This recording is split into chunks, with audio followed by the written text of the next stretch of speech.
In an abandoned Ohio textile factory, a mocked single mother was about to discover that survival has a price. What started as secretly sheltering her twins took a shocking turn when they found $237 million hidden in the basement. Selena Thomkins wasn't your typical squatter. For 6 years, she had worked these factory floors, known for her integrity and fierce love for her children. When Maya and Lucas broke through that crumbling wall, they had no idea they were walking into a moral war. Selena's choice would expose the town's darkest secrets and force everyone to question, who's the real thief? Before we jump back in, tell us where you're tuning in from, and if this story touches you, make sure you're subscribed, because tomorrow, I've saved something extra special for you. Selena Thomkins woke to the sound of rain hammering against corrugated metal, each drop a tiny percussion against the factory's skeletal roof. She lay still for a moment in the pre-dawn darkness, listening to the rhythm, cataloging which leaks had worsened overnight. The bucket near the window would need emptying soon. The tarp over the eastern corner was holding small victories. She rose from the narrow cot she'd positioned in the corner of what had once been the foreman's office, her body protesting the thin mattress and the cold that seeped up through the concrete floor despite the layers of cardboard she'd laid down. The digital alarm clock, one of the few possessions that had survived their downward spiral, glowed 5:47 a.m., 13 minutes before she needed to wake the twins. Selena moved through the morning routine with practiced efficiency. Fill the electric kettle she'd plugged into the ancient outlet that miraculously still worked. Heat water for instant oatmeal and the powdered milk that made it almost palatable. Lay out the twins' school clothes on the makeshift drying line, checking each piece for dampness. Maya's jeans were still slightly wet from yesterday's rain. Lucas's spare shirt would have to do another day. The factory had been her workplace once. 6 years of operating industrial looms, the rhythmic clatter of machinery, the camaraderie of workers who understood what it meant to earn an honest day's pay. That was before the closure, before the silence that now filled these vast spaces, before David's accident at the plastics plant across town, before the inadequate settlement that was supposed to last but didn't, before Lucas's emergency room visit for an asthma attack that cost 3 months' rent. Before this, she looked around the converted office space, seeing it as others must see it. The sleeping bags hanging from hooks to create makeshift privacy walls. The plastic storage bins that held their remaining possessions. The hot plate balanced on a metal filing cabinet. The shame rose in her throat, familiar as breathing. "Mom!" Maya's voice came soft from behind the hanging sleeping bag that sectioned off the twins' area. "It's raining again. I know, baby, but we're dry in here. Come on, time to get ready." Maya emerged first, her dark hair tangled from sleep, her eyes David's eyes, already showing the wariness that no 12-year-old should carry. She was followed moments later by Lucas, who somehow managed to look rumpled even in his sleep, his breathing audibly wheezy in the damp air. Selena's heart clenched at the sound. His inhaler was down to the last few doses. The prescription refill waited at the pharmacy with a price tag she couldn't meet. Not this week. Maybe next week if she picked up an extra shift. "Morning, buddy. How's the breathing?" Lucas shrugged, the gesture so much like his father it hurt. Fine. He wasn't fine. But they'd all become experts at fine, at the smile and nod that kept the world from looking too closely. Breakfast was quiet. The oatmeal was lumpy, the powdered milk giving it a chalky aftertaste, but the twins ate without complaint. They'd learned not to complain. Maya helped Lucas pack his backpack, checking that he had his homework, his library book, the lunch Selena had assembled from the food bank donations. 2 peanut butter sandwiches, an apple that was more bruised than fruit, a juice box. "We need to leave in 10 minutes, Selena said, glancing at the clock. The bus stop was a 15-minute walk, but she always gave them extra time. Extra time meant fewer questions about why she wasn't driving them, why she didn't walk them all the way to the stop, why they sometimes smelled like rust and mildew despite her best efforts. She watched them dress, noting how Lucas's jeans were getting too short, how Maya's sweater had a pulled thread she kept worrying with her fingers. New clothes weren't even on the horizon of possibility. "Remember." "We know, Mom." Maya's voice carried that edge of exasperation that came from hearing the same instructions every day. We don't tell anyone where we're staying. We say we're with family temporarily. We don't bring anyone here. And we're getting a new place soon, Lucas added, though his tone suggested he'd stopped believing it. Selena forced brightness into her voice. That's right. Very soon. The lie tasted bitter. There was no new place on the horizon. Every apartment required first and last month's rent, a security deposit, proof of employment that showed she made 3 times the monthly rent. The math didn't work. It would never work, not on what she made at the grocery store and her evening cleaning job. She walked them to the factory's side entrance, the one hidden from the main road by overgrown shrubs and a rusted dumpster. The rain had softened to a drizzle.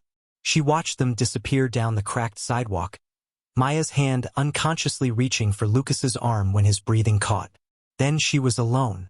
Selena allowed herself 5 minutes of stillness, standing in the doorway and letting the mist touch her face. 5 minutes to not be strong, to not have a plan, to simply exist in the weight of it all. Then she turned back inside, changed into her work uniform, the grocery store polo and khakis she kept as clean as possible, and headed out to catch the bus that would take her to her shift. The Millbrook Discount Grocery was already humming with early morning shoppers when she clocked in at 7:58 a.m. Selena took her position at Register 4, the one with the temperamental scanner that required a firm hand, and settled into the rhythm of beeps and plastic bags. "Morning, Selena." Her supervisor, Mrs. Chun, passed by with a nod. At least she'd stopped asking questions about why Selena always took the earliest shifts, why she never had anyone to list as an emergency contact. The morning passed in a blur of transactions until 2 women approached her register around 10:30. Selena recognized them vaguely, PTA mothers, the kind who wore yoga pants that cost more than Selena's weekly grocery budget and carried designer coffee cups. She began scanning their items. Organic produce, name-brand cereals, fresh flowers because some people could afford fresh flowers. Absolutely irresponsible, one of them was saying, her voice pitched just loud enough to carry. Living in that abandoned factory with 2 children. I mean, what kind of mother? Selena's hands kept moving. Scan, bag, scan, bag. Someone said they've been there for months. Can you imagine? Those poor kids. Well, I called it in. Child Protective Services needs to know. Those children deserve better than. The woman's eyes met Selena's then, and something flickered in her expression. Recognition? Guilt? She looked away quickly, fumbling for her credit card. Selena finished the transaction with mechanical precision. "Thank you for shopping with us. Have a nice day." Her voice didn't shake. Her hands didn't tremble. She was fine. The rest of the shift blurred past. At 3 p.m., she clocked out and caught the bus back to the factory district. The rain had returned, heavier now, and she was soaked by the time she reached the rusty gate that marked the factory's perimeter. That's when she saw it. A white envelope, sealed in plastic, taped to the gate. Official letterhead visible through the clear covering. Her hands shook as she pulled it free, already knowing what it would say. Millbrook County Child Protective Services. Complaint received regarding minor children residing in unsuitable conditions. Initial assessment scheduled. The words swam. She read the date 3 times before it registered. Friday. They were coming Friday. 4 days from now. For days to. What? Find an apartment she couldn't afford? Explain to a social worker why living in an abandoned factory was the best option she had? Watch them take Maya and Lucas away? Selena stood in the rain, the letter clutched in her hand, and felt the last threads of her carefully maintained composure begin to fray. She'd worked so hard to keep them together, to keep them safe, to give them some semblance of normal. And it still wasn't enough.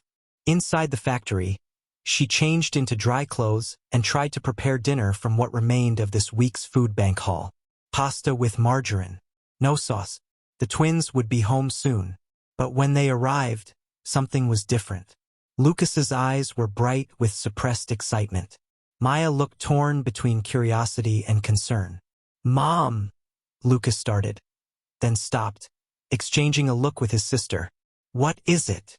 "Nothing. Just There's a storm coming tonight, a big one. Selena glanced at the darkening sky visible through the high factory windows. I know. We'll be fine. We've weathered storms before. That night, after a dinner eaten mostly in silence, after helping with homework by the light of the battery-powered lanterns, after tucking them into their sleeping bags, Selena lay awake and listened to the storm intensify. Wind howled through gaps in the factory's walls. Rain pounded the roof with renewed violence. Thunder rolled, each boom echoing through the vast empty spaces. She thought about the CPS letter, about Friday, about the choices that had brought her here and the choices that lay ahead. None of them were good. She didn't hear the twins slip out of their sleeping bags, didn't notice them gathering their flashlights, whispering plans. They'd talked about it all day at school. The basement levels they glimpsed but never explored, the locked doors Lucas had been mapping in his mind for weeks, the adventure that might, for just a little while, let them forget about lunch boxes with bruised apples and whispers about poor kids living in factories. By the time Selena realized their sleeping bags were empty, Maya and Lucas were already descending the rusted stairwell that led to the factory's forbidden depths, flashlights cutting through the darkness, the storm raging overhead, completely unaware that they were about to discover something that would change everything. The rain continued its relentless percussion against the metal roof, and in the darkness below, behind a false wall that water damage was slowly revealing, $237 million in stolen money waited to be found. Lucas's hand trembled as he aimed the flashlight beam down the concrete stairwell. The storm's fury seemed muted here, replaced by the steady drip of water echoing through the basement levels. Maya grabbed his arm. "We should go back," she whispered, though her eyes betrayed her curiosity. Mom says a lot of things." Lucas pulled free, his breathing already labored in the damp air. "Come on. We've been planning this for weeks." They descended carefully, their sneakers squelching on steps slick with moisture and decades of neglect. The factory's basement had always been off-limits. Too dangerous, Selena had said. Unstable floors, rusted machinery, places where curious children could get hurt. But Lucas had been mapping the factory for months, noting which areas their mother avoided, which doors remained locked, which shadows held secrets. He'd found the maintenance shop on the second sublevel, borrowing tools he returned before she noticed. He'd discovered the old break room with its faded pin-up calendars from 1998.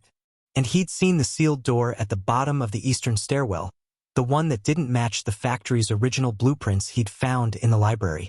Tonight, with the storm providing cover and their mother lost in worry about the CPS letter, was their chance. The basement stretched before them in a maze of corridors. Water ran in rivulets along the walls, pooling in low spots. Somewhere above, thunder rolled, making the building's skeleton shudder. Maya stayed close to her brother, her flashlight dancing across rusted pipes and crumbling concrete. "Lucas, you're breathing." "I'm fine." But he wasn't. Each breath came with a wheeze that made Maya's chest tighten with worry. His inhaler was nearly empty. She knew because she'd checked it yesterday, counting the doses left. 3, maybe 4 if he was careful. They reached the sealed door Lucas had discovered. Water damage had done what years of abandonment couldn't. The concrete around the frame had begun to crumble, revealing something that made Lucas's heart race. This wasn't just a door sealed for safety. Someone had built a false wall around it, disguising it as solid concrete. "Look at this." He ran his fingers along the crack where water had eaten away at the facade. "This whole section is fake." Maya knelt beside him, her flashlight revealing the truth of his words. The concrete was actually plaster over chicken wire, expertly textured to match the surrounding walls. But water was the great revealer, and the storm had been especially generous. Why would someone hide a door? Maya's voice carried that analytical tone she got when working through a problem. The same tone she used on math homework, on debate prep, on anything that required logic. Only one way to find out. Lucas kicked at the weakened section. Once, twice. On the third kick, a chunk fell away with a wet thud, revealing the steel door beneath. It was old, industrial, the kind meant to protect something valuable.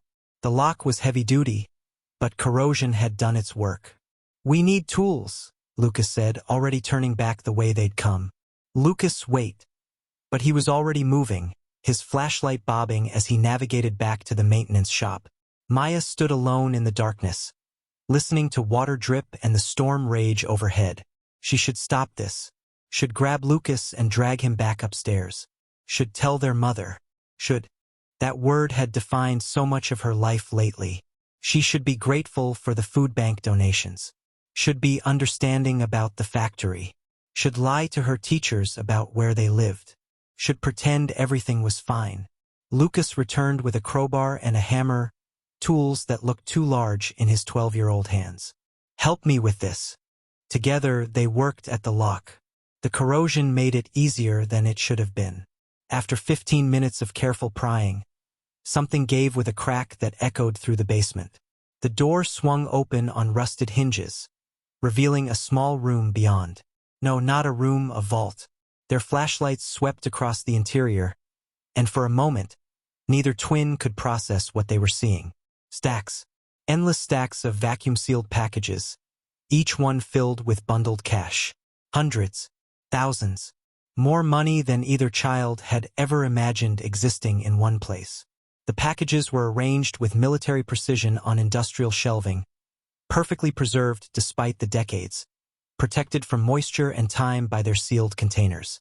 Maya's flashlight beam caught a ledger sitting on a small desk in the corner. She moved toward it as if in a trance, her hands shaking as she opened the water-stained cover. The handwriting inside was precise, methodical. Dates, amounts, account numbers. "Lucas," she breathed. This is from the factory, from before it closed." Her brother wasn't listening. He'd torn open one of the packages, his hands trembling as he pulled out a stack of $100 bills. The plastic crinkled, unnaturally loud in the small space. "Do you know what this means?" His voice cracked with something between laughter and tears. "We could get medicine. Real medicine. We could get an apartment. We could. This isn't ours." Maya's words came out sharper than intended. "Lucas, this is stolen. It has to be.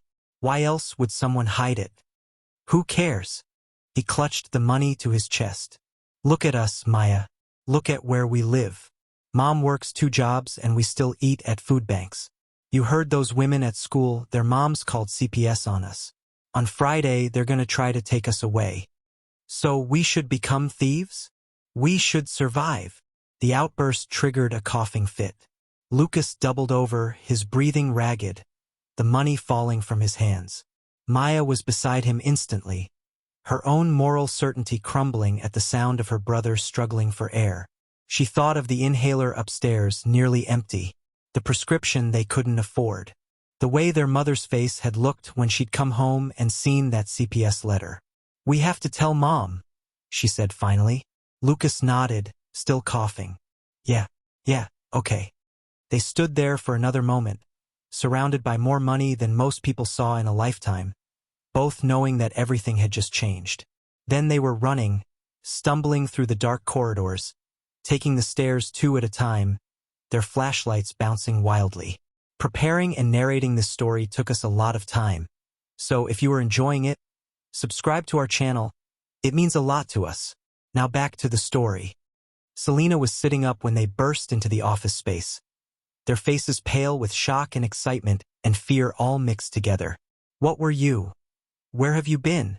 She was on her feet, ready to lecture, to ground them, to demand answers. "Mom," Maya managed, her voice shaking. "Mom, you need to come with us. Right now. There's something in the basement," Lucas added, his wheezing finally starting to ease. "Something you won't believe." Selena looked at her children. Her responsible Maya who never broke rules, her impulsive Lucas who broke them constantly, and saw matching expressions of terrified wonder. "Show me," she said.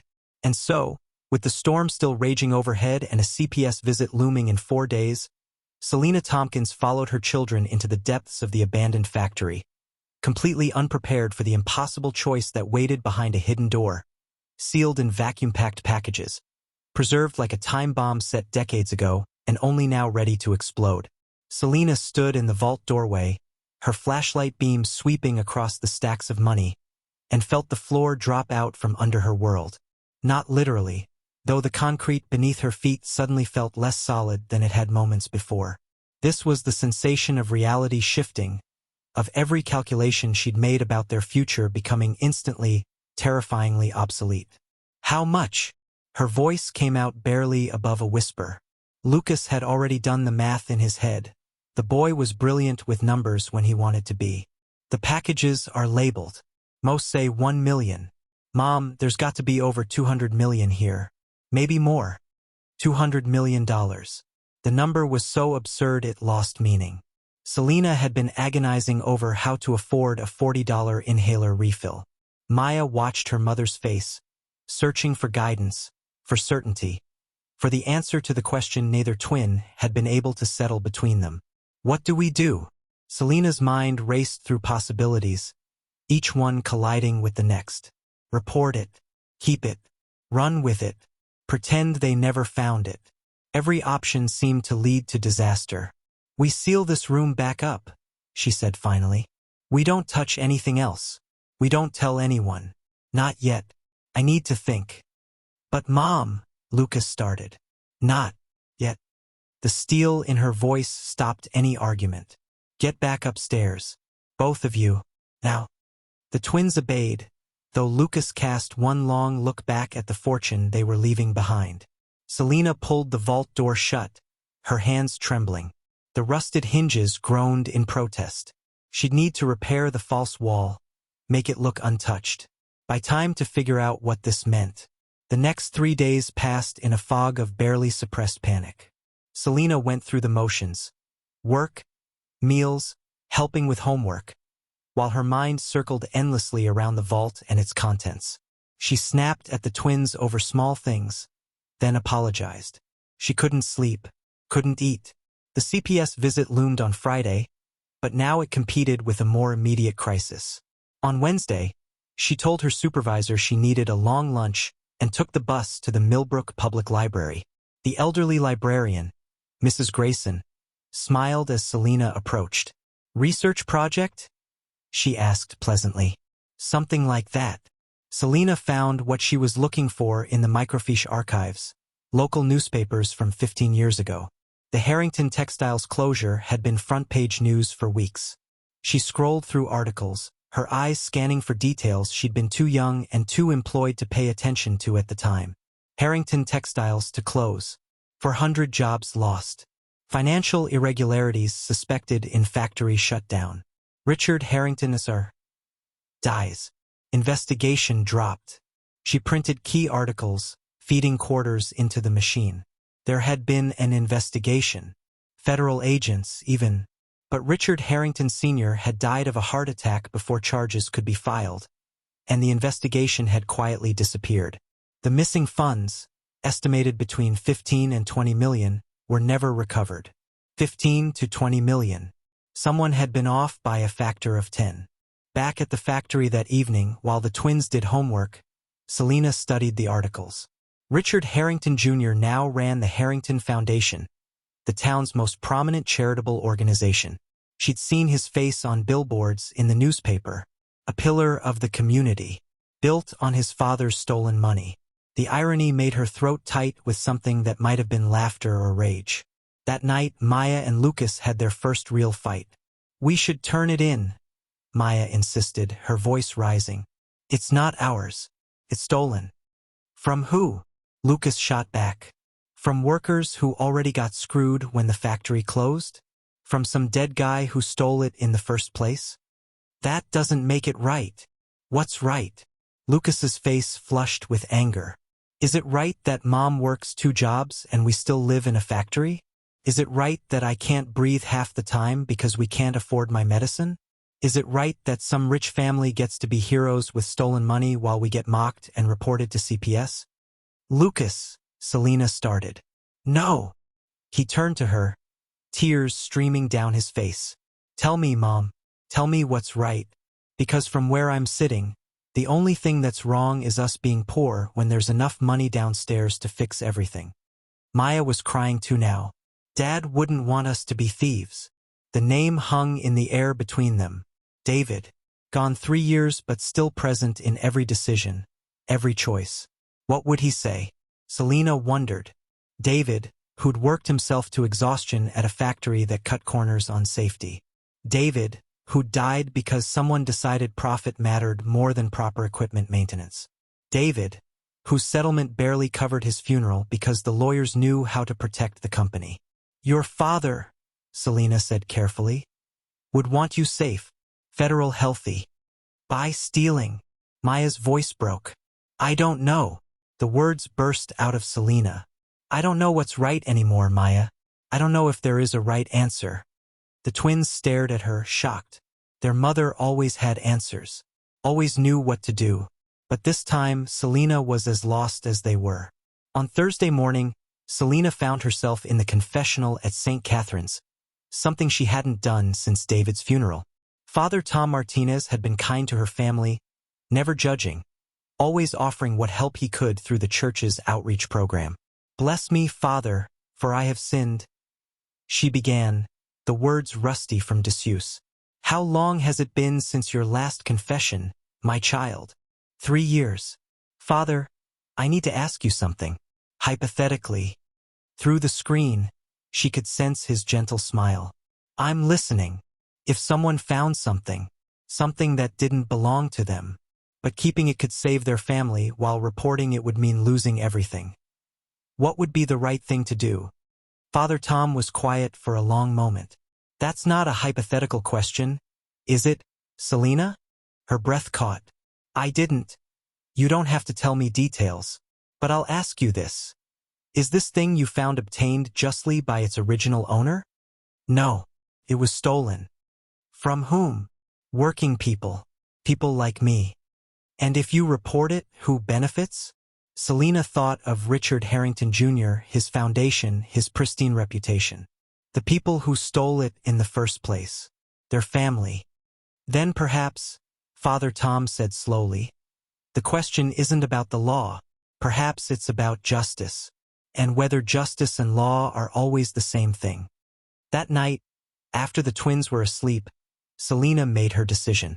She descended to the vault, her flashlight beam steady now, her hands no longer shaking. She opened one package. Just one. Counted out $3,000 in hundreds. Enough for Lucas's medicine. Enough for real groceries. Just enough to breathe. She resealed the package as best she could, returned it to the stack and climbed back upstairs. The money felt heavy in her pocket. Not physically, bills weighed almost nothing, but morally. She'd crossed a line. Told herself it was temporary, that she'd figure out what to do with the rest, that this was just survival. But deep down, Selena knew. The first compromise was always the hardest. After that, the rest came easier. Tomorrow, CPS would visit. She'd deal with that crisis when it came. Tonight, she had her children's medicine and food that would last more than 3 days. Tonight, she was a mother who'd chosen her children over her conscience. And she'd have to learn to live with what that made her. The pharmacy technician didn't blink when Selena paid cash for Lucas's inhaler refill. $347 in crisp bills that felt like they were burning through her wallet. She told herself it was medicine. Necessary. Survival. The first rule of motherhood was keeping your children alive. The second compromise came easier. Real groceries, chicken breast instead of the cheapest ground beef, fresh vegetables instead of canned, bread that wasn't day-old discount. Lucas's wheezing eased within 2 days. Maya stopped having that pinched, hungry look around her eyes. Selena caught herself humming while cooking dinner, then stopped abruptly, horrified at her own contentment. She'd stolen money and felt relief. What did that make her? But someone else had noticed the changes too. Marcus Webb had been watching the Thomkins family for 3 weeks, ever since he'd noticed them entering and leaving the old factory through the concealed side entrance. At 15, Marcus had learned that information was currency, and he'd been collecting it his whole life. Foster homes taught you to observe, to note the patterns, to find the leverage that might keep you fed or safe or simply noticed. He lived in a group home 2 blocks from the factory, and his assigned route to school took him past the rusted gate every morning. He'd seen Selena looking gaunt and exhausted, the twins in clothes that didn't quite fit. He'd watched them carefully hide their living situation, the practiced lies they told. Then suddenly, things changed. Lucas had a new inhaler. The twins' lunch bags looked fuller. Selena had color in her cheeks instead of that gray pallor of grinding poverty. Marcus knew desperation when he saw it. He also knew when desperate people found a way out. Thursday evening, he waited by the factory's side entrance, his thin jacket pulled tight against the October chill.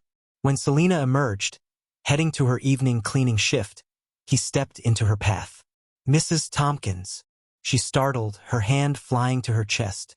"You scared me. Do I know you?" "Marcus Webb. I go to school with your kids." He kept his voice casual, but his eyes were sharp, taking in details. "New sneakers. Not expensive, but new. Wanted to ask you something." Selena's expression shuddered. "I'm late for work. Won't take long." He glanced at the factory behind her. "Been noticing you and the twins coming and going. Must be tough living like that." Her face went pale. "I don't know what you're talking about." "It's okay. I'm not judging." Marcus shoved his hands in his pockets, trying to look harmless. "Been in the system my whole life.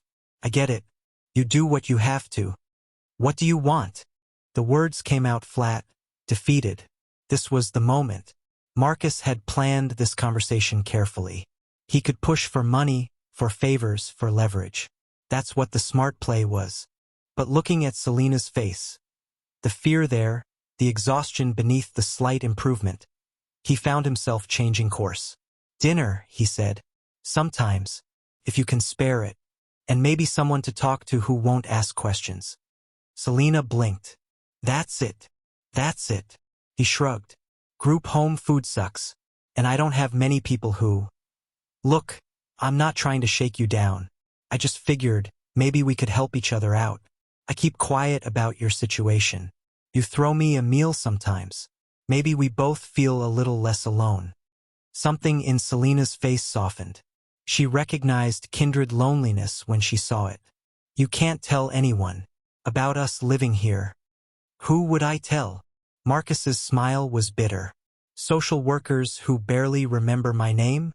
Foster parents counting days until I age out? You're safe with me, Mrs. Thomkins." "Selena. Call me Selena." 3 days later, Detective Sarah Kovacs sat at her desk, reading an anonymous tip that had come through the department's online form.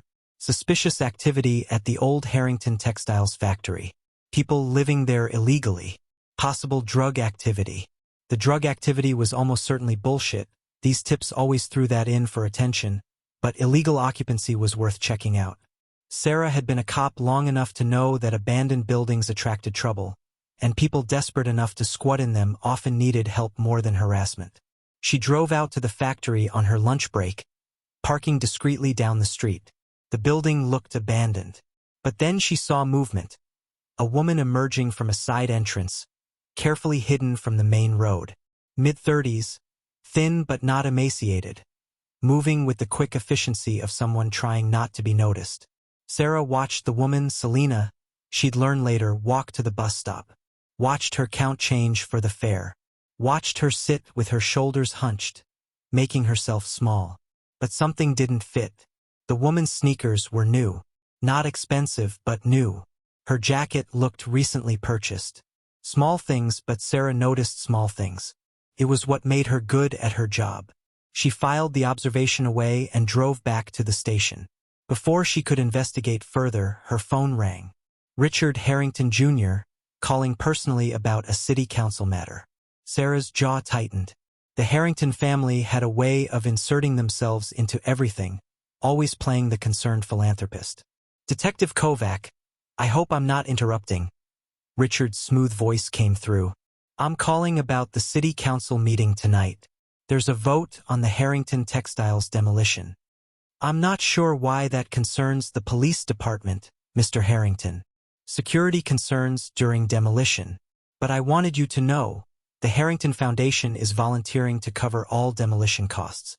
Community service. Giving back to the town that's given us so much." Sarah's instincts prickled. Richard Harrington Jr. didn't make charitable calls to beat cops about building demolitions. That's generous. We like to take care of what's ours. Something in his tone made Sarah's hand tighten on the phone. That factory was my father's legacy. I want to ensure it's handled properly. After he hung up, Sarah pulled up the old case files on Harrington Textiles. She'd been a rookie 20 years ago when the investigation started. Federal agents, allegations of embezzlement, millions missing. Then Richard Harrington Sr. died, and the whole thing evaporated like morning fog. She'd never liked how that case ended. Too neat, too convenient. Now the factory was scheduled for demolition. Richard Jr. was personally involved, and a desperate woman was living there with obvious signs of recent financial improvement. Sarah didn't believe in coincidences. That evening, across town in the Harrington mansion, Patricia Harrington listened to her husband's phone conversation with growing unease. Richard had been obsessed with that factory for weeks, ever since the demolition was announced. She'd asked him why it mattered. It was just an old building, but he'd brushed her off. Now he was in his study on another call, his voice too low for her to hear clearly. But she caught fragments. Need to control the site. Can't risk. If anyone finds. Patricia stood in the hallway, her hand on the doorframe, and felt the foundation of her comfortable life shift slightly. She'd spent 26 years married to Richard, 26 years enjoying the Harrington name and fortune, never asking too many questions about where the money came from. Her charity work was real. Her donations helped people. She'd convinced herself that was enough, that doing good with questionable money somehow balanced the scales. But standing there, listening to her husband's barely concealed panic, Patricia wondered for the first time if she'd been willfully blind. And in the factory, Selena tucked her children into their sleeping bags, unaware that multiple sets of eyes were now watching, that Detective Kovac was pulling old case files, that Richard Harrington Jr. was making plans to ensure certain secrets stayed buried. The vault waited in the basement, patient as stone, while the people above it made choices that would soon collide in ways none of them could predict. Marcus arrived at the side entrance just as Selena finished evening cleanup. She'd made extra rice and beans, simple but filling. "Thanks for this," he said quietly, accepting the container. "Thank you. For understanding. For not being an asshole." Marcus grinned. "Low bar, but I'll take it." As he walked away, container warm in his hands, Selena watched him disappear into the October darkness. She'd made an ally, or maybe just fed a hungry kid who reminded her that poverty created its own kind of family. Either way, the circle of people who knew their secret had just grown by one. And secrets, Selena was learning, had a way of spreading like cracks in ice. The demolition notice gave them 60 days. 60 days before wrecking balls and bulldozers would tear through the factory, exposing every secret it held. Selena stared at the official document posted on the fence, her mind calculating with cold precision. They couldn't move the money. Not all of it. Not without raising questions she couldn't answer. But she could move some. Started small. Another few thousand for necessities. Then more for a security deposit on an apartment. A real apartment with heat and running water and neighbors who wouldn't call CPS. She told herself she'd only take what they needed to survive until she figured out what to do with the rest. The lies we tell ourselves, she thought, are always the most convincing. "I need your help," she told Jasmine Brooks 3 weeks after the discovery, sitting in Jasmine's cramped living room while the woman's 3 children watched cartoons in the next room. Jasmine had been her closest friend since the factory days, the only person besides Marcus who knew about their living situation. They'd worked side by side on the production floor, shared lunches, complained about supervisors. After the closure, Jasmine had landed a job as a home health aide, exhausting work that paid slightly better than Selena's grocery store position but still left her one emergency away from disaster. "What kind of help?" Jasmine asked, though her eyes were already wary. Selena took a breath. "I found something. At the factory. Money. A lot of money." "How much is a lot?" "Over $200 million. Jasmine's coffee cup stopped halfway to her lips. She set it down carefully, as if sudden movements might shatter reality. "You're joking." "I wish I was." Selena explained about the vault, the twins' discovery, the old embezzlement case. With each word, she watched Jasmine's expression shift from shock to calculation. "The Harrington money," Jasmine said finally. "The stuff that disappeared when the factory closed." "Holy shit, Selena. Do you know what this means?" "It means I'm terrified. The factory's getting demolished in 2 months. If I report it, it goes back to the Harrington family, the same people who stole it from workers like us in the first place.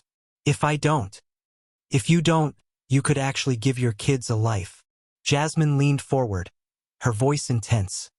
"Do you know how many nights I've gone to bed wondering if I can make rent?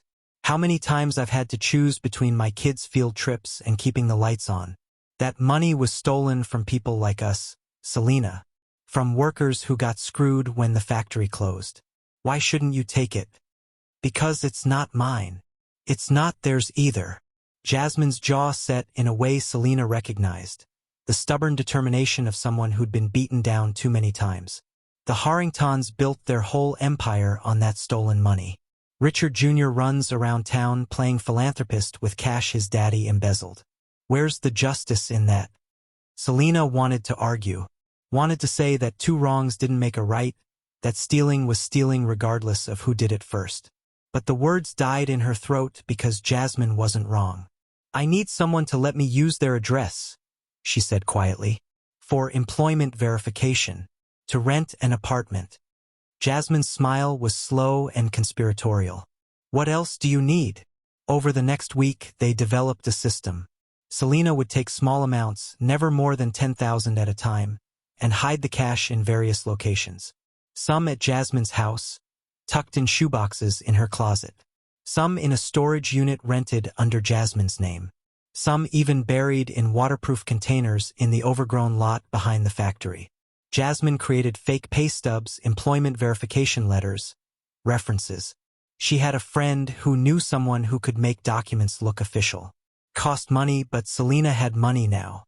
That was the strange new reality. The apartment was modest. A 2-bedroom in a complex that had seen better days but was clean and safe. The landlord barely glanced at the paperwork, too grateful for a tenant who could pay 6 months upfront in cash.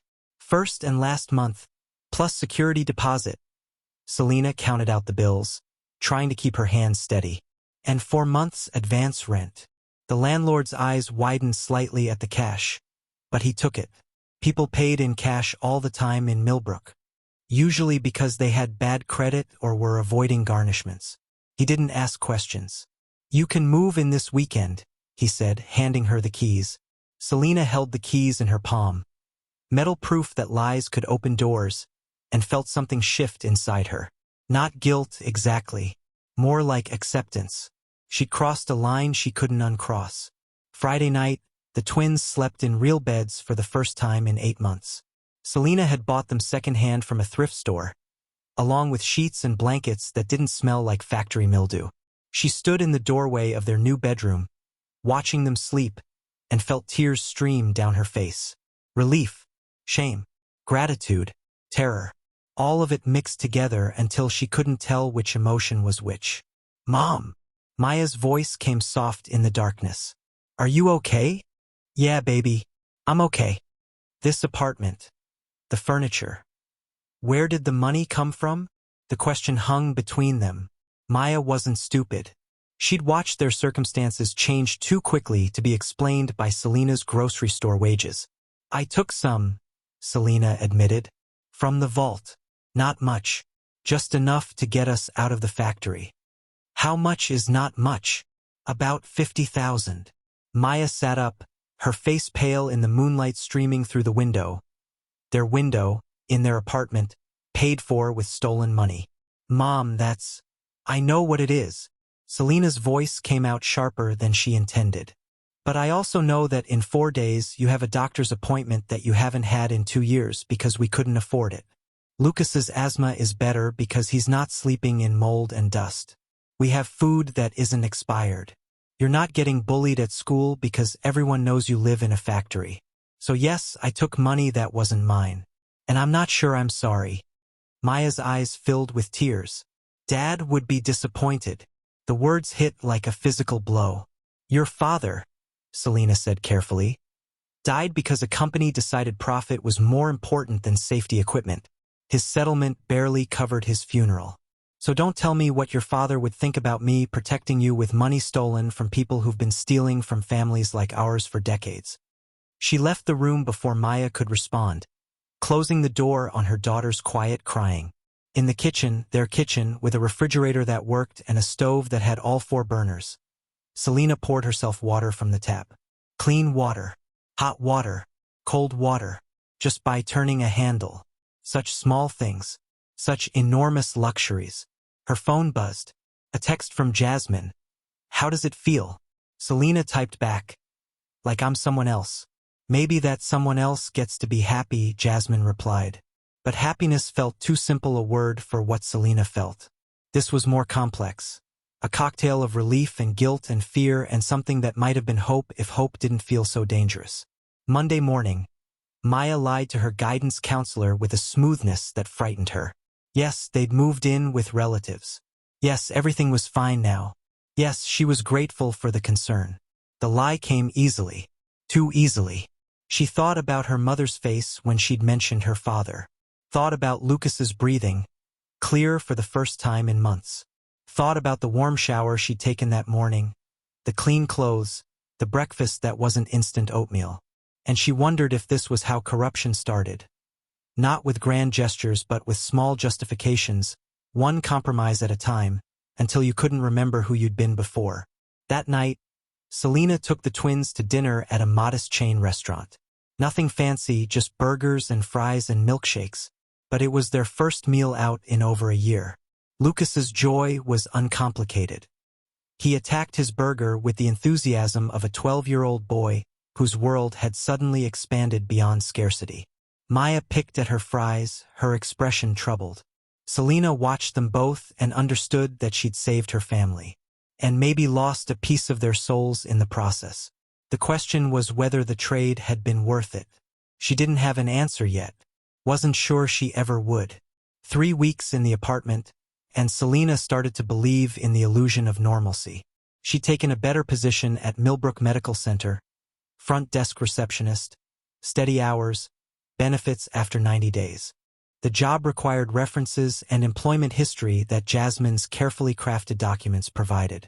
The hiring manager never questioned the pay stubs or the recommendation letter from a supervisor who didn't exist. Selena was becoming an expert at fraud, and the ease of it terrified her. The twins adjusted to their new reality in different ways. Lucas bloomed like a plant finally given sunlight. His grades improved. His breathing stabilized. He joined the after-school science club, something that would have been impossible when they were living in the factory. He talked about college now, about becoming an engineer, about futures that seemed possible instead of cruelly distant. Maya withdrew. She did her homework, helped with chores, smiled when required. But Selena caught her daughter staring into space with an expression that looked too old for 12, too burdened. The idealistic girl who'd wanted to become a lawyer to fight for people like her mother was slowly hardening into someone who understood that justice was more complicated than she'd believed. Give her time, Jasmine said one evening, sharing wine in Selena's living room while the kids did homework in their rooms. She's processing. Or she's judging me. Selena took a sip, letting the cheap wine burn down her throat. Every time she looks at me, I can see her calculating whether I'm still the person she thought I was. Are you? The question sat between them, unanswerable. Selena's phone buzzed. A text from Michael Chun, the 5th grade teacher who'd been flirting with her at school pickup for the past week. Coffee this weekend? No pressure. She stared at the message. Michael was kind, patient with the kids, had soft eyes and an easy smile. He knew nothing about the vault, the money, the lies that had become her foundation. Dating felt absurd. How could she let someone close when her entire life was constructed from deception? But God, she was lonely. Sure, she typed back. Saturday afternoon?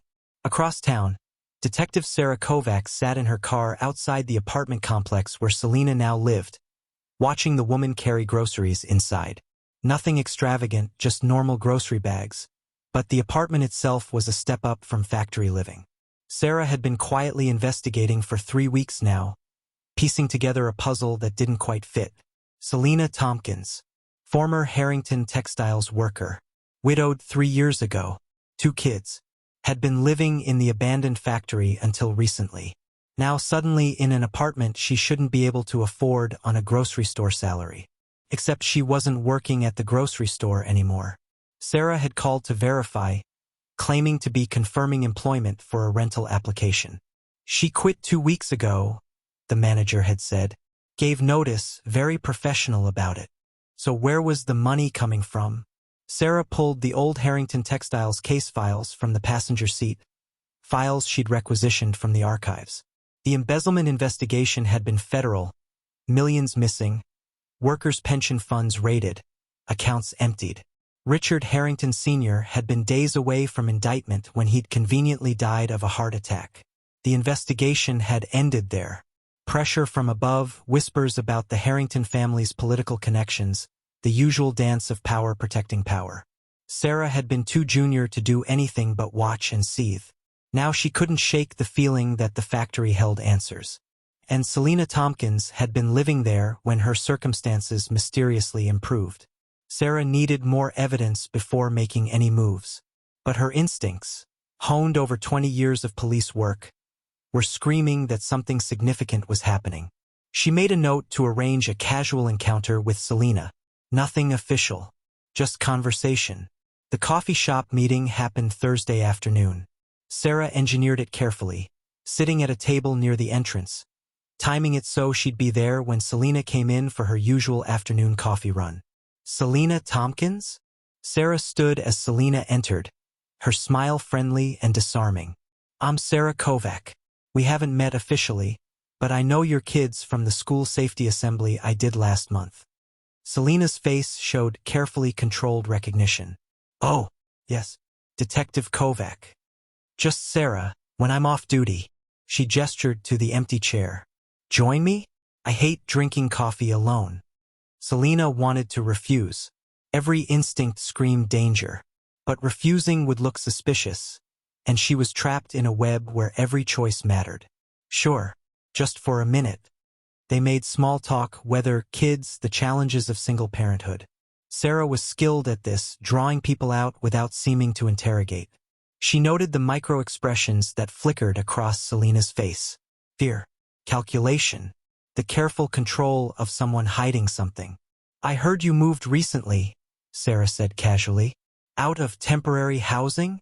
Selena's coffee cup paused halfway to her lips, just for a fraction of a second, but Sarah noticed. Yes, we were staying with family, but we found our own place. That's wonderful. This market is brutal for rentals. You must have found a great deal. We got lucky. The conversation continued for 20 minutes, pleasant and unremarkable. But when Selena left, Sarah sat back and reviewed everything she'd observed. The new clothes, not expensive but new. The smartphone that wasn't a discount model. The way Selena's hands had trembled slightly when Sarah mentioned the factory demolition coming up. Something was there. Sarah just needed to find it. Meanwhile, Richard Harrington Jr. sat in his foundation office, reviewing demolition contracts.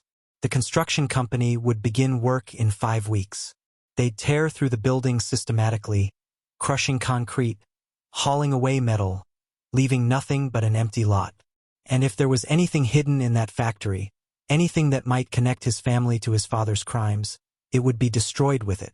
Richard had spent 20 years carefully laundering his father's stolen money through offshore accounts, charitable donations, legitimate investments. He'd built a reputation as Millbrook's greatest philanthropist. The Harrington name meant respect, admiration, civic duty. He couldn't let some derelict building threaten that. His assistant knocked on the door. Mr. Harrington? Your wife is here. Patricia entered, her designer handbag clutched tightly. Richard, we need to talk. I'm busy. Why are you so obsessed with that factory demolition? The question came out sharper than she'd intended. You're personally overseeing it. You've called the construction company 3 times this week. What's really going on? Richard's smile was smooth, practiced. Community service, Patricia. Ensuring a dangerous building is removed safely. You're lying. She'd never said it so directly before. 26 years of looking the other way, of accepting comfortable ignorance, but something had shifted. I heard you on the phone last night. You're worried about something being found. You're being paranoid. Am I? Patricia set her bag down, her hands shaking. I've been doing research, Richard, about your father, about the investigation that disappeared when he died, about money that was never recovered. Richard's expression went cold. Careful, Patricia. How much of our life is built on stolen money? The question hung between them, sharp as broken glass. Richard stood, moving to the window, his back to her. My father made mistakes. I've spent my adult life trying to make amends through the Foundation's work. That should be enough. It's not amends if you're benefiting from the crime. What do you want me to say?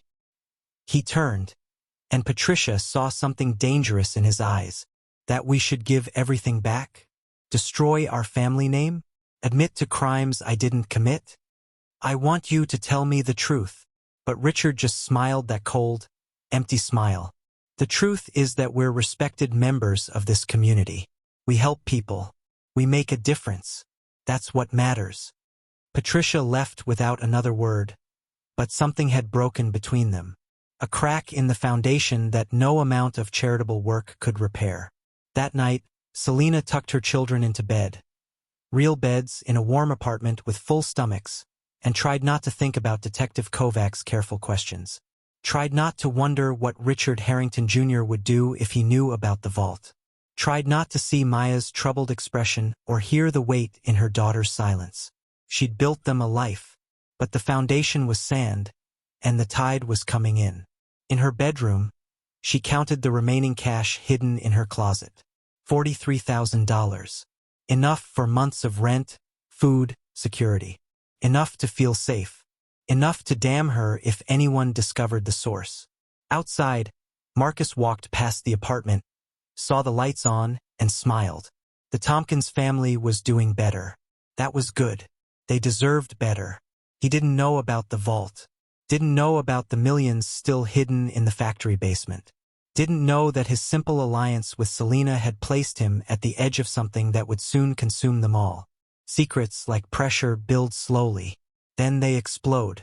Maya's hands shook as she dropped the envelope into the mailbox 3 blocks from their apartment. Anonymous. Untraceable. Just a simple letter with 3 sentences. There is money hidden in the basement of the old Harrington Textiles factory. It's from the embezzlement 20 years ago. Someone should investigate before the building is demolished. She walked home through the October darkness, her breath coming in short gasps that had nothing to do with exertion. She'd betrayed her mother, betrayed Lucas, betrayed the fragile stability they'd built over the past month. But she couldn't carry the weight anymore. Couldn't watch her mother transform into someone who lied as easily as breathing. Couldn't live in an apartment paid for with stolen money while pretending everything was fine. The letter was her compromise, warning without naming names, truth without direct betrayal. Maybe they'd find the vault before the demolition. Maybe her family could walk away clean. Maybe she was a fool. The letter landed on Detective Sarah Kovac's desk Tuesday morning, forwarded from the anonymous tip line. She read it 3 times, her pulse quickening with each pass. The Harrington factory. Hidden money. Embezzlement. Everything she'd been suspecting. Confirmed by an anonymous source. She immediately began the process for a search warrant, knowing she'd need solid probable cause. An anonymous tip wasn't enough on its own, but combined with her investigation into the old case files, the factory's scheduled demolition, and Selena Thomkins's suspicious financial improvements, she had a compelling argument. Judge Morrison signed the warrant Wednesday afternoon. Marcus found Selena at the apartment complex that evening, his face pale. We need to talk. Now. They walked to a nearby park, out of earshot from anyone. Richard Harrington Jr. has been asking questions, Marcus said. About the factory. About who's been hanging around there. He came to the group home, talked to my caseworker, asking if any of us had noticed anything unusual. Selena's stomach dropped. What did you say? Nothing. But he's looking, Selena. And he's got resources we don't. That night, Selena made a decision born of desperation. She'd take enough money to disappear, maybe to another state, somewhere she could start over with new identities, new lives. Jasmine helped her plan, though her friend's enthusiasm felt hollow now. Oregon, maybe, Jasmine suggested. Or Arizona, somewhere far from Millbrook. Lucas was excited when Selena told them. Like witness protection. We could be anyone we want. But Maya's face went ashen. You want us to run? I want us to be safe. Safe from what? From the consequences of stealing? The argument that followed was the worst they'd ever had. Lucas defending their mother, Maya standing on principles that felt increasingly fragile, Selena caught between her children with no good answers. I sent a letter, Maya finally said, the words dropping like stones into water, to the police, about the vault. The silence was absolute. You what? Selena's voice came out barely above a whisper. I didn't mention you. I didn't mention us. I just said there was money in the factory. I thought, Maya's voice broke. I thought if they found it, we could stop pretending. Stop lying. Go back to being who we were. We can never go back. Selena shouted, all her fear and anger erupting. Don't you understand that? The moment we touched that money, everything changed. Lucas stared at his sister with something like hatred. How could you? We finally had something good in you. The knock on the door froze them all. Selena moved to the peephole, her heart hammering. Detective Kovac stood in the hallway, her expression professional and implacable. Selena Thomkins? Sarah's voice carried through the door. I have a warrant to search the Harrington Textiles factory. I need to ask you some questions about your time living there. Selena looked back at her children. Lucas frightened, Maya devastated, and made a calculation. She could refuse to answer, could lawyer up, could run. But the vault would be found regardless. The demolition was in 4 weeks. This was always going to happen. She opened the door. Detective Kovac, I've been expecting you. The words were a lie. She'd been dreading this moment since the twins first showed her that vault. But now that it was here, Selena felt something unexpected. Relief. The weight of secrets had become unbearable. Maybe the truth, however devastating, would at least be lighter. The search team arrived at the factory at dawn. Selena stood at her apartment window with Maya and Lucas, watching police vehicles converge on the abandoned building 3 blocks away, each processing the moment differently. Lucas with fear, Maya with guilt-ridden vindication, Selena with the numb acceptance of someone watching their carefully constructed world collapse. Will they arrest you? Lucas whispered. I don't know, baby. Maybe. By noon, they'd found the vault. Sarah Kovac stood in the basement, staring at stacks of vacuum-sealed money that represented the missing piece of a 20-year-old puzzle. Forensic accountants were already documenting, photographing, cataloging. The preliminary count suggested over $200 million. This was the Harrington money. Had to be. Sarah immediately called Richard Harrington Jr., watching his face carefully when he arrived at the scene. She'd learned to read guilty reactions over 2 decades of police work, and Richard's performance was textbook. The shock seemed genuine until you noticed how his eyes kept calculating, how his hands clenched and unclenched, how sweat appeared on his forehead despite the basement's chill. I can't believe it, Richard said, his voice carefully controlled. My father's stolen money, after all these years. Strange that it was never found during the original investigation, Sarah observed casually. They didn't know where to look. My father was clever about hiding his crimes. The words came too smoothly, too rehearsed. Sarah made notes, asked routine questions, and watched Richard's tells. When she mentioned the factory's scheduled demolition, his jaw tightened. When she asked about his foundation's funding sources, his pupils dilated. When she suggested forensic accounting of his personal finances, his lawyer interrupted. This man knew about the money, had probably been accessing it for years. Sarah would stake her badge on it. That afternoon, she knocked on Selena's door. Not to arrest, not yet, but to talk. They sat at Selena's small kitchen table, coffee growing cold between them. Maya and Lucas were in their rooms, doors closed, listening to every word. "Tell me about the money," Sarah said quietly. Selena could have lied, could have demanded a lawyer. Instead, she found herself telling the truth. About the twins' discovery, about her desperate calculations, about taking approximately $50,000 over the past 6 weeks to secure the apartment, by necessities, give her children stability. "I know it was wrong," Selena said, her voice steady. "I know I'm a thief, but my son needed medicine I couldn't afford. My children needed food and shelter. And that money, it was stolen from workers like me in the first place. From people the Harringtons destroyed when they closed the factory." Sarah listened without interrupting. When Selena finished, the detective leaned back, her expression thoughtful. "Richard Harrington Jr. has been living off that money for 20 years, Sarah said finally. "We're pulling his financial records now. Offshore accounts, shell corporations. His entire philanthropic empire is funded by his father's embezzlement. He's made hundreds of millions while workers like you struggled." Selena's breath caught. "So what happens to me?" "That depends." Sarah's eyes held something that might have been sympathy. "I need you to cooperate. Tell us everything you know about the vault, the factory, anything that might help build a case against Richard Jr. in exchange.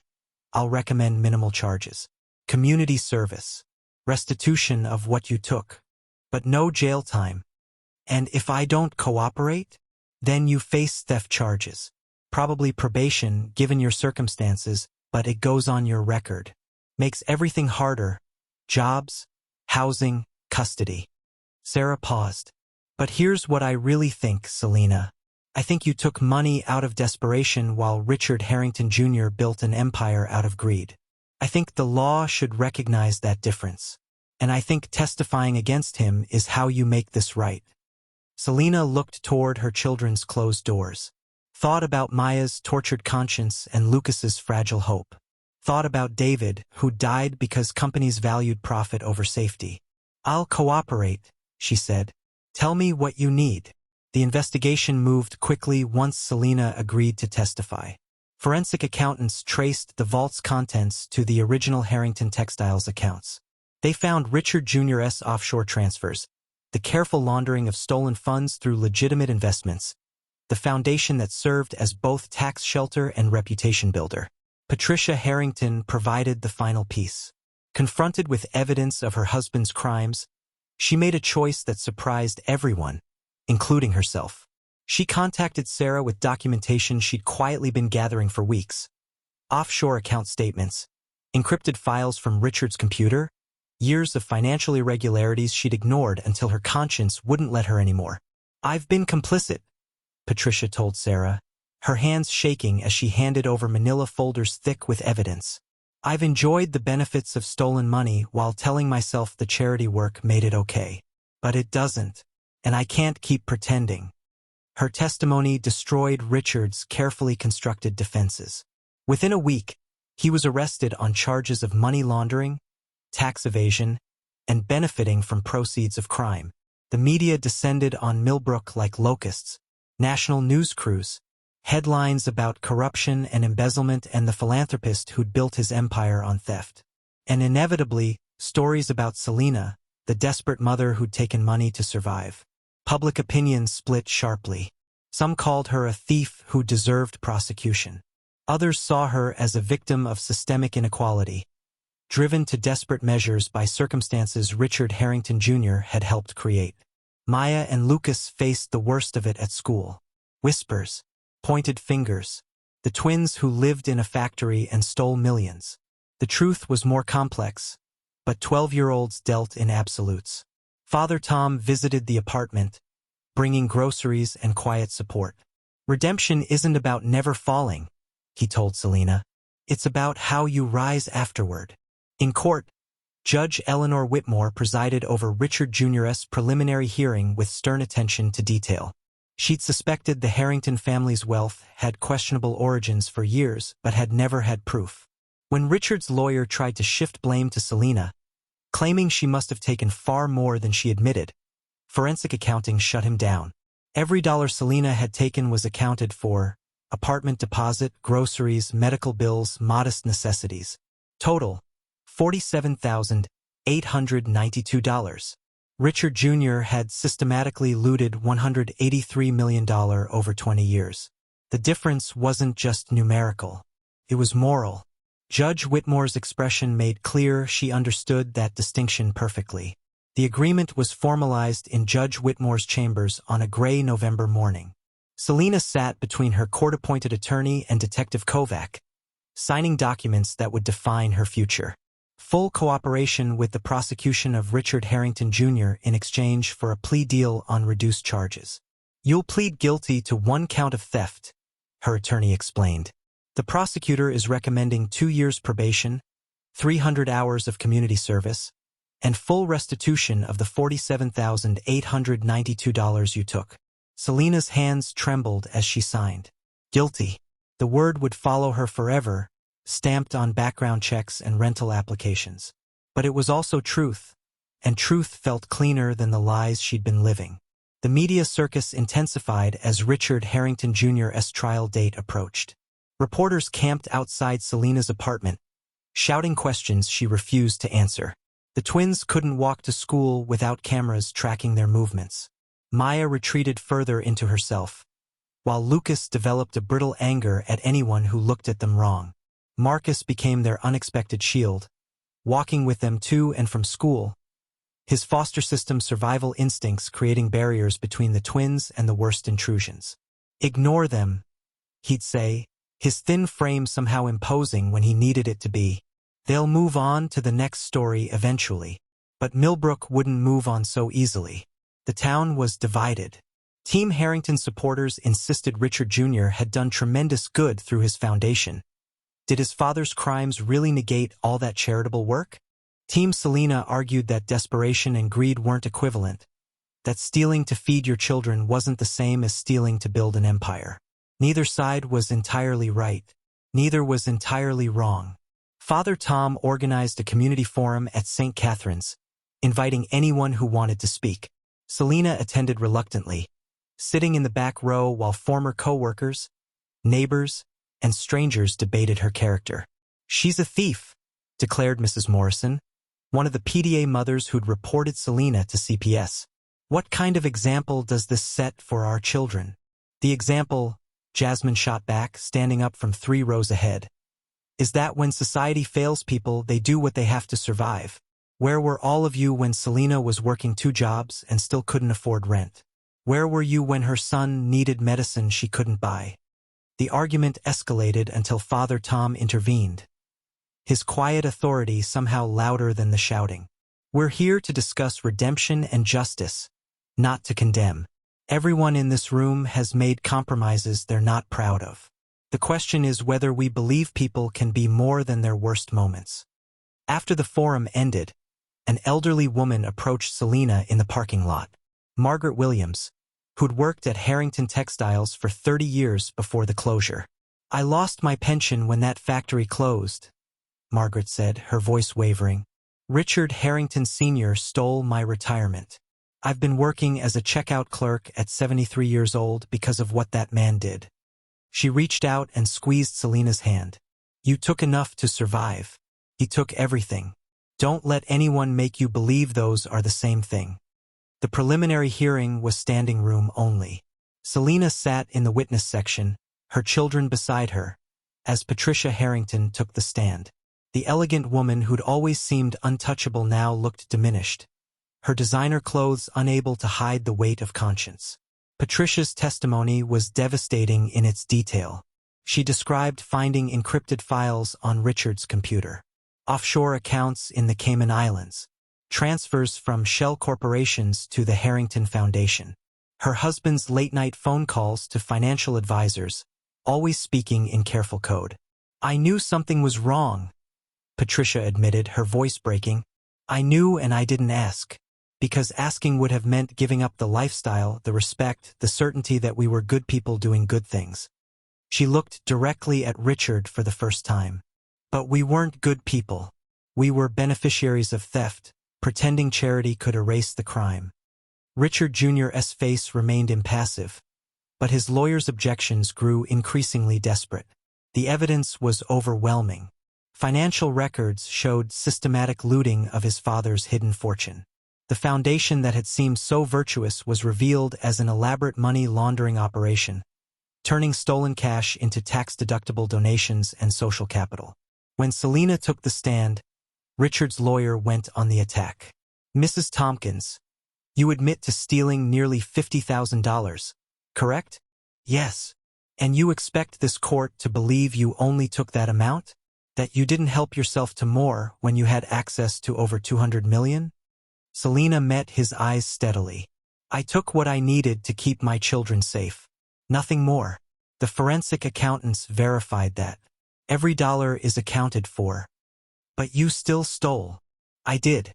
And I'm accepting the consequences for that. Can your client say the same?" Judge Whitmore's gavel cut off the lawyer's response. "The witness will answer questions, not ask them." "But," she paused, her expression thoughtful, "it's a fair point nonetheless." The contrast was damning. Selena's theft, detailed, limited, driven by necessity. Richard's theft, systematic, vast, driven by greed. Both illegal, but the moral weight was vastly different. During a recess, Selena found herself face to face with Richard in the courthouse hallway. His carefully maintained composure cracked. "You've destroyed everything," he hissed, his voice low enough that only she could hear. "My family's reputation, my life's work, all because you couldn't resist easy money." Selena's laugh was bitter. "Your life's work was built on theft. At least I'm honest about what I am. You're nothing. A factory worker who'll always be a factory worker, no matter how much you steal. Maybe, but I'll sleep better than you will." Richard's expression turned venomous. "We'll see how well you sleep when you're convicted. When your children are taken away because their mother is a criminal." Detective Kovac appeared then, her presence ending the confrontation. She'd heard enough to make note of Richard's implicit threat. The trial itself took 3 weeks. Witnesses testified about the original embezzlement, the suspicious closure of the investigation, the offshore accounts that had funded the Harrington Foundation's charitable empire. Forensic accountants presented evidence of $183 million systematically transferred and laundered over 2 decades. The defense argued that Richard Jr. had believed the money was legitimately his inheritance, that he'd been a child when his father committed the crimes, that his philanthropic work had genuinely helped the community. The prosecution countered that Richard Jr. had been 34 when his father died, old enough to know the money was stolen, that he'd actively concealed the theft through complex financial structures, that using stolen money for charity didn't make it less stolen. The jury deliberated for 8 hours. Guilty on all counts. Richard Harrington Jr. was sentenced to 15 years in federal prison. The Harrington Foundation was dissolved, its remaining legitimate assets distributed to actual charitable organizations. The $237 million from the vault was declared proceeds of crime, to be distributed to the victims of the original embezzlement, the Harrington Textiles workers who'd lost pensions, severance, and futures when the factory closed. Selena's share, as a former worker, $127,000. Not a fortune, but enough for a genuine new start. The irony made her laugh until she cried. She'd had access to millions and taken 50,000 out of desperation. Now she'd receive over 100,000 legitimately, as compensation for what had been stolen from her years ago. Judge Whitmore's sentencing of Selena came 2 weeks later. The courtroom was quieter this time, the media having mostly moved on to other scandals. "Mrs. Thomkins," the judge began, "you committed a crime. Desperation doesn't erase that fact. However, the law allows for consideration of circumstances, and your circumstances were extraordinary." She paused, reviewing her notes. 2 years probation, 300 hours of community service at a local food bank. Let your experience with poverty help others. Full restitution of the money you took, which will be deducted from your victim compensation payment. Selena nodded, accepting the judgment. It was fair, more than fair. "I hope," Judge Whitmore added, her stern expression softening slightly, "that you use this second chance wisely. Your children need a mother who shows them that integrity matters, even when it's hard. I will, Your Honor. Thank you. Outside the courthouse, Maya finally spoke to her mother without the weight of anger between them. I'm sorry I sent that letter. Don't be, Selena said, pulling her daughter close. You did the right thing, even when it was hard, especially when it was hard. Lucas joined the embrace, and for the first time in months, they felt like a family again. Broken, healing, but whole. 6 months later, spring arrived in Millbrook with unexpected gentleness. The abandoned Harrington Textiles factory was gone, reduced to rubble and hauled away, leaving only an empty lot where wildflowers now grew through cracked concrete. The vault that had held $237 million was buried under municipal landfill, its secrets finally exposed to light. Selena stood in the kitchen of her modest house, truly hers this time, purchased with legitimate victim compensation money, and felt something she hadn't experienced in years. Peace. Not happiness exactly, not yet, but the quiet satisfaction of a foundation built on truth rather than lies. The nursing certification program had been harder than she'd expected, juggling classes with her community service hours at the food bank. But she'd graduated last month, and Millbrook Medical Center had offered her a position. The same place where she'd once worked the front desk with forged references now employed her honestly. Mom, Marcus is here. Lucas called from the living room, his breathing clear and easy in their mold-free, properly heated home. Marcus Webb, now 16 and legally emancipated from the foster system, had become part of their extended family. He arrived with a bag of groceries, refusing Selena's offer of money with the stubborn pride of someone who understood dignity. I've got a paycheck now, he said, grinning. Part-time at the library. Let me contribute. Maya set the table, a real dining table, second-hand but solid, while Lucas helped Marcus unpack groceries.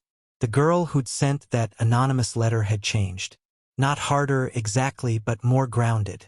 She'd learned that doing the right thing didn't guarantee easy outcomes, but that didn't make it less necessary.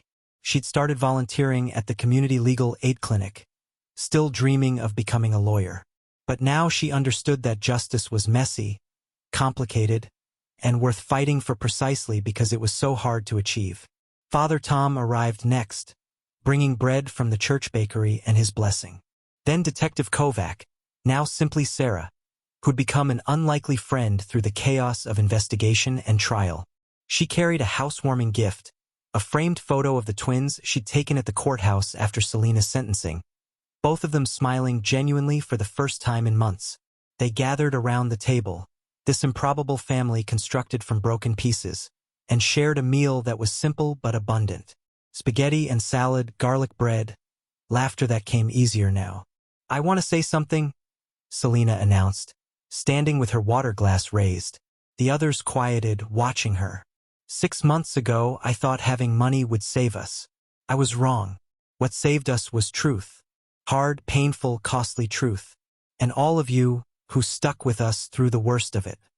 To truth, Sarah said, raising her own glass.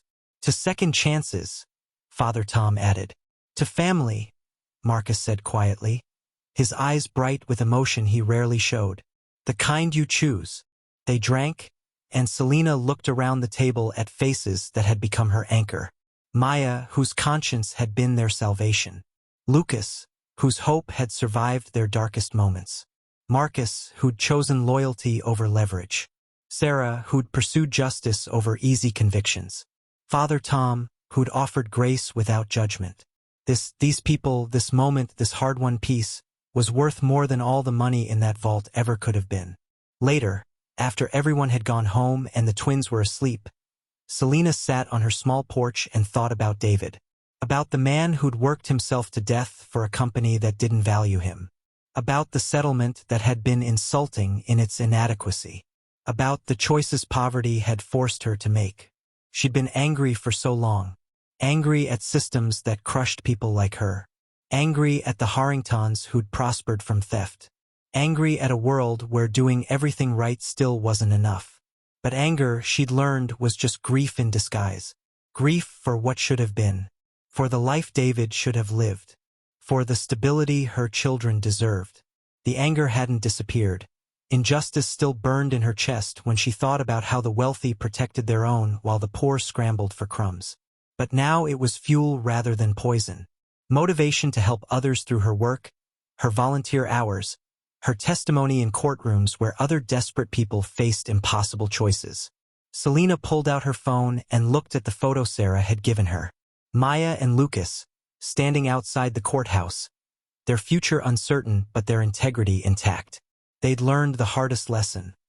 That character was built not in easy moments but in the choice between what was convenient and what was right. She'd taken the convenient path, just for a little while. But her children had shown her the way back. The evening air was cool, carrying the scent of the wildflowers growing where the factory once stood. Selena breathed deep and felt, for the first time since David's death, that maybe, just maybe, they were going to be okay. Not perfect, not wealthy, not free from struggle, but okay. And built on truth, okay was a foundation that could last. Inside, Maya's journal lay open on her desk, her neat handwriting filling the page. Today I learned that redemption isn't about never falling. It's about getting back up and choosing better. My mom fell. We all did. But we got back up. And that matters more than the fall ever could.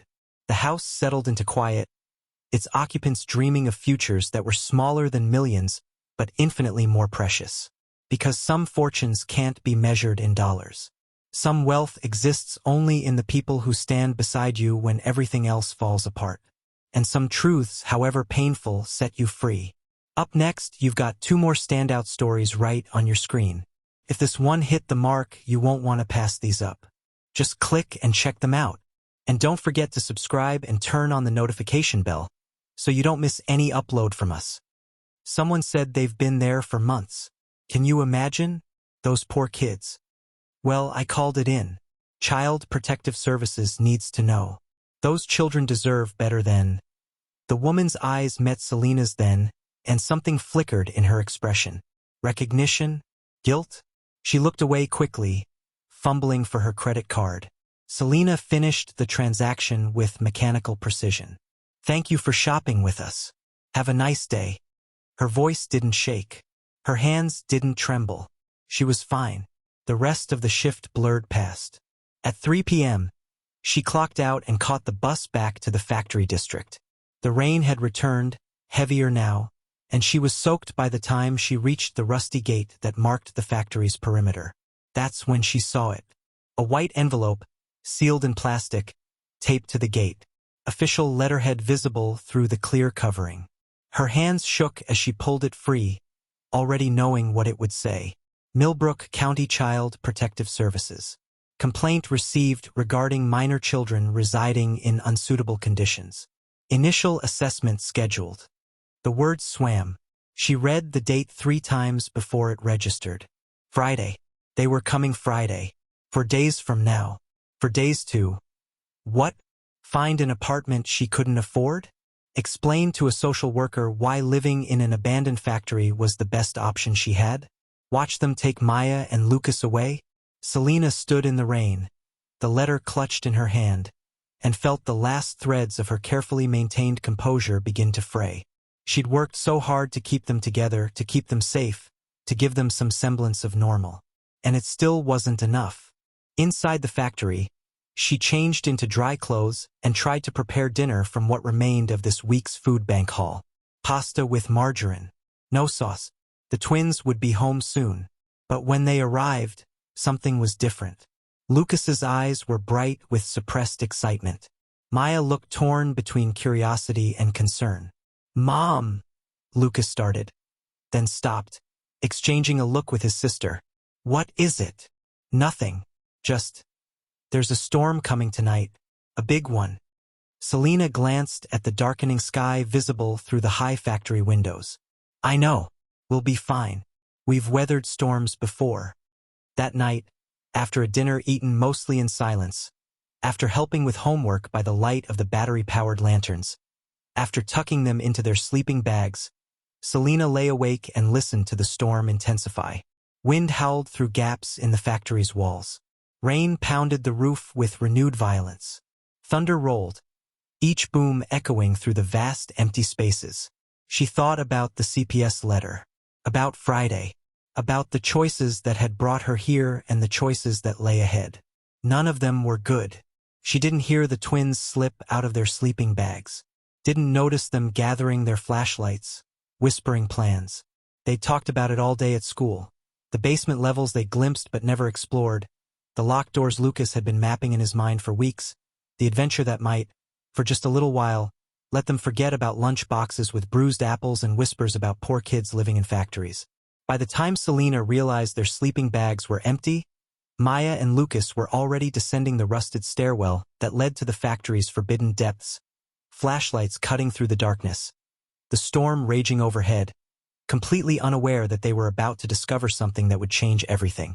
The rain continued its relentless percussion against the metal roof, and in the darkness below, behind a false wall that water damage was slowly revealing, $237 million in stolen money waited to be found. Lucas's hand trembled as he aimed the flashlight beam down the concrete stairwell. The storm's fury seemed muted here, replaced by the steady drip of water echoing through the basement levels. Maya grabbed his arm. "We should go back," she whispered, though her eyes betrayed her curiosity. Mom says a lot of things." Lucas pulled free, his breathing already labored in the damp air. "Come on. We've been planning this for weeks." They descended carefully, their sneakers squelching on steps slick with moisture and decades of neglect. The factory's basement had always been off-limits. Too dangerous, Selena had said. Unstable floors, rusted machinery, places where curious children could get hurt. But Lucas had been mapping the factory for months, noting which areas their mother avoided, which doors remained locked, which shadows held secrets. He'd found the maintenance shop on the second sublevel, borrowing tools he returned before she noticed. He'd discovered the old break room with its faded pin-up calendars from 1998. And he'd seen the sealed door at the bottom of the eastern stairwell, the one that didn't match the factory's original blueprints he'd found in the library. Tonight, with the storm providing cover and their mother lost in worry about the CPS letter, was their chance. The basement stretched before them in a maze of corridors. Water ran in rivulets along the walls, pooling in low spots. Somewhere above, thunder rolled, making the building's skeleton shudder. Maya stayed close to her brother, her flashlight dancing across rusted pipes and crumbling concrete. "Lucas, you're breathing." "I'm fine." But he wasn't. Each breath came with a wheeze that made Maya's chest tighten with worry. His inhaler was nearly empty. She knew because she'd checked it yesterday, counting the doses left. 3, maybe 4 if he was careful. They reached the sealed door Lucas had discovered. Water damage had done what years of abandonment couldn't. The concrete around the frame had begun to crumble, revealing something that made Lucas's heart race. This wasn't just a door sealed for safety. Someone had built a false wall around it, disguising it as solid concrete. "Look at this." He ran his fingers along the crack where water had eaten away at the facade. "This whole section is fake." Maya knelt beside him, her flashlight revealing the truth of his words. The concrete was actually plaster over chicken wire, expertly textured to match the surrounding walls.